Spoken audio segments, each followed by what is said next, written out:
Olá, pessoal. Nossa aula de hoje vai ser sobre o vírus, esse organismo invisível que vem nos causando tanto medo e terror nos últimos dias, né? Os vírus, então, gente, ele convive com os seres vivos há milhares e milhares de anos. Porém, é muito recente toda a descoberta, o conhecimento sobre estrutura, sobre funcionamento de um vírus, tudo isso ainda é muito recente devido à sua estrutura, o seu tamanho e materiais, ferramentas que possibilitaram estudar e analisar esses micro-organismos.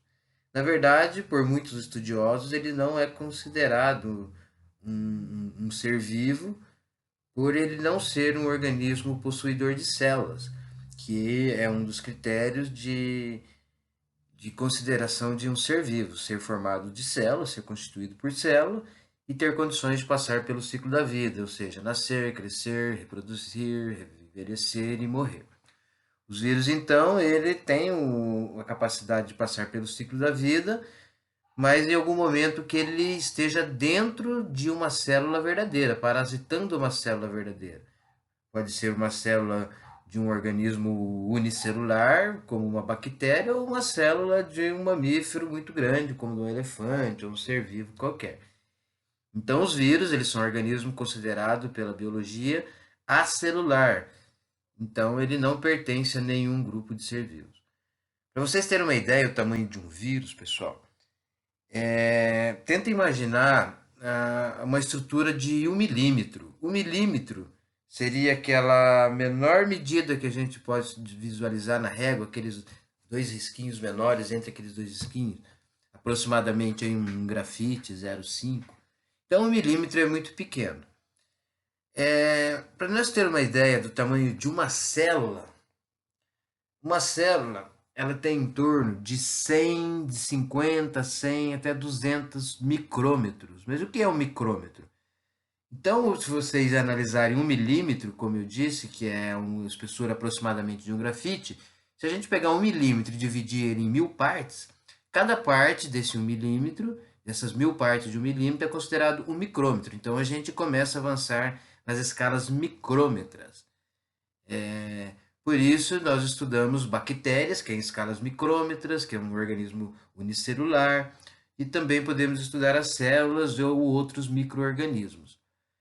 Mas os vírus, eles ainda têm uma estrutura menor ainda que micrômetros. Ele entra em escalas namométricas, as escalas dos namômetros. O que seria o namômetro? O namômetro, então, é a milésima parte de um micrômetro. Vamos revisar? Um micrômetro é a milésima parte de 1 milímetro. 1 milímetro dividido em 1000, cada parte é um micrômetro. 1 micrômetro dividido em mais 1000 partes, cada parte seria um namômetro. Os vírus, então, ele tem ali estruturas entre 10 a 100 namômetros. Por isso, é considerado uma estrutura molecular, que nós não podemos visualizar tão fácil assim. Então, tudo o que se sabe sobre os vírus ainda é muito recente dentro dos estudos, até porque há pouco tempo atrás não existia ferramentas ou microscópios tão potentes, tão tecnológicos, que possibilitava estudar estruturas em escalas nanométricas, ok? Os vírus, então, gente, como eu disse, são extremamente pequenos. Eles medem lá menos que 0,20 de um micrômetro, ou seja, 200 namômetros, menos que 200 namômetros. E são considerados também acelulares. O A com sentido de negação. Acelular significa que ele não tem células. Isso é uma questão de definição de ser vivo muito presente aí em questões vestibulares, de Enem. Algum, a estrutura de um vírus e como ele é considerado. Então, ele é considerado um organismo acelular, beleza? São considerados como uma nova descoberta dos seres vivos, porém possuem muitas características de um ser inanimado. Como assim, professor? Uma nova descoberta de seres vivos está relacionado ao desenvolvimento, ao melhoramento dos microscópios, até, em termos tecnológicos. Estrutura microscópias em escalas micrômetros, como eu disse agora há pouco, alguns microscópios já ópticos possibilitariam já estudar Por isso que já é o nome microscópio, micro-organismo, tudo em escalas que possibilitam uma atuação ali em estruturas em escalas micrômetras. Então, à medida que os microscópios foram evoluindo com uma melhor tecnologia, possibilitou então chegarmos ao microscópio eletrônico, considerado um microscópio de varredura. Uma estrutura vai passando sobre uma superfície e vai projetando em uma tela o que ele está analisando ali. Então, à medida que o microscópio, a tecnologia foi avançando nessa área, foi possibilitado então a descoberta dos vírus, os estudos e até mesmo a vacina. Assim, se a gente for analisar 50 anos atrás, muitas pessoas morriam de ataques virais e não sabia nem do que foi infectado.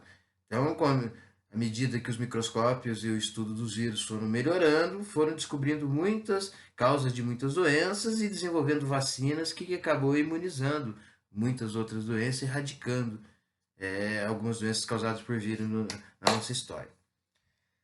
Tudo bem? O corpo de um vírus, então, é formado apenas de um material genético, que é o DNA ou RNA, e que esse material genético é envolvido por uma cápsula proteica, uma cápsula de proteína, como eu disse agora há pouco. Não são encaixados, então, em nenhum dos tipos dos reinos específicos. Por que eles não são encaixados em nenhum dos 5 reinos? Vamos relembrar, então, os 5 reinos. Reino Monera, que são compostos por bactérias, que são organismos unicelulares, procariontes, células simples, que não tinham núcleo protegendo o DNA, mas, porém, era uma célula, com várias organelas trabalhando dentro dessa célula para manter viva. O segundo reino, numa linha de evolução, evoluindo, vamos para o reino protistas, que são os protozoários, as amebas, por exemplo. Também organismos unicelulares, mas as células deles já evoluíram para uma célula eucarionte, uma célula que possui um núcleo ali protegendo o material genético bem precioso da célula ali, que permite ela criar cópias de si mesma ou qualquer outro microorganismo.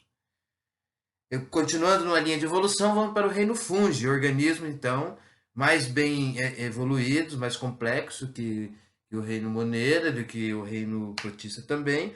O reino fungi contém organismos unicelulares, mas uma grande maioria dos organismos pertencentes ao reino fungi, são organismos pluricelulares. Exemplo de organismos que pertencem ao reino fungi são os fungos, cogumelos, o bolor,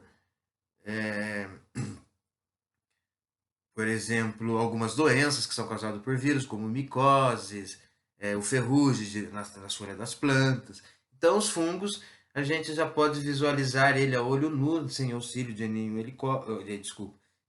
nenhum microscópio, pelo fato de ele já ser um organismo multicelular, já possui várias células.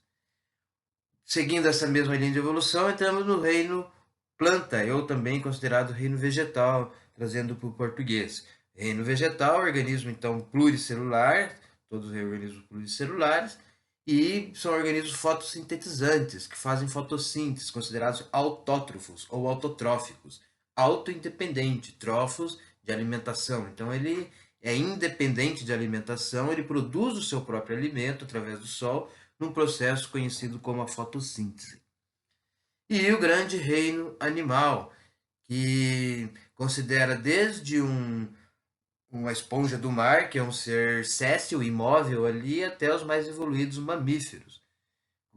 Característica do reino animal são organismos, então, também todos são multicelulares ou pluricelulares, mas não são autótrofos. Os animais não têm capacidade de produzir o seu próprio alimento. Então, eles são considerados heterotrófos ou heterótrofos. Hétero, diferente, trófos, revisando, alimento. Então, hétero, diferente, trófos, alimento, alimento diferente. Organismos heterótrofos, então ele tem que buscar a sua alimentação em outro organismo diferente, que é o nosso caso. Nos alimentamos de outro organismo, ou seja, de outro ser animal ou vegetal também, mas nós não produzimos o nosso próprio alimento. Outra característica de vírus que são organismos, então, parasitas intracelulares obrigatórios, como eu disse agora há pouco. Os organismos Os vírus são organismos que são obrigatoriamente parasitas de células intracelulares, dentro celulares, então significa que está dentro de células. Um vírus fora de uma célula, ele não tem capacidade de ter nenhuma reação, nenhuma ação fisiológica, no funcionamento, e em alguns dias ele acaba cristalizando, petrificando e desaparece. Então, os vírus, desculpa, para ter a sua condição de se reproduzir, criar outras cópias, ele tem que parasitar uma célula verdadeira. Pode ser até uma célula de uma bactéria, que é um organismo unicelular, até uma célula de qualquer outro mamífero. Por ele ser um parasita de célula, todos os vírus então são considerados patogênicos, ou seja, que causam doenças, infecções no organismo que está infectado, na célula hospedeira desse vírus. Então aquela célula deixa de trabalhar para ela mesma, de realizar as suas funções, e começa a trabalhar especificamente para os vírus, produzindo mais vírus. Aquela célula então produz muitos vírus dentro dela, aqueles vírus estouram a membrana das células, saem dela, e cada vírus que sai daquela célula entra dentro de outra célula e também começa a infectar outra célula, e assim sucessivamente. Uma outra característica dos vírus também é que eles são extremamente mutantes. O que significa isso? Que eles estão em constante mutações no seu material genético, que é um critério de sobrevivência. As mutações, então, acontecem em qualquer material genético, qualquer organismo que tem um DNA, e que é uma forma de sobrevivência. Então, ele tenta mudar, ser resistente ao meio ao meio ambiente ali, que possa oferecer uma resistência para ele, e ele, uma questão de sobrevivência de organismo, ele vai sofrendo mutações. E os vírus, então, são organismos que têm uma capacidade extrema de sofrer mutações. Beleza?